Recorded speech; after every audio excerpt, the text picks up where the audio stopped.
সাকিবের অবসর ঘোষণায় ভীষণ অবাক হয়েছি চান্দ্রিকা হাথুরু সিং, এমনটাই বললেন গণমাধ্যমে।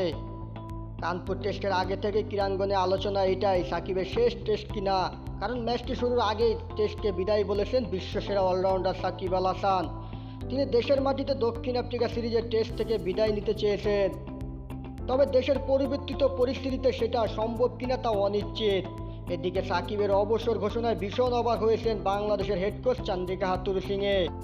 একসময় বিশ্বসেরা অলরাউন্ডার সাকিব এখন ক্যারিয়ারে একেবারে শেষ দিকে, সাথে চোখের সমস্যা আর বয়স মিলিয়ে ফর্মটাও ভালো নেই, বিশেষ করে ব্যাটিংটা খুবই বাজে হচ্ছে। কানপুর টেস্টে ভারতের প্রথম ইনিংসে 4 উইকেট নিলেও ব্যাট হাতে ব্যর্থ ছিলেন তিনি। ম্যাচ শেষে সংবাদ সম্মেলনে ভারতীয় সাংবাদিকরা তাই সাকিবকে নিয়েই বেশি প্রশ্ন করলেন, দেশের মাটিতে দক্ষিণ আফ্রিকা সিরিজে সাকিবকে পাওয়া যাবে কিনা।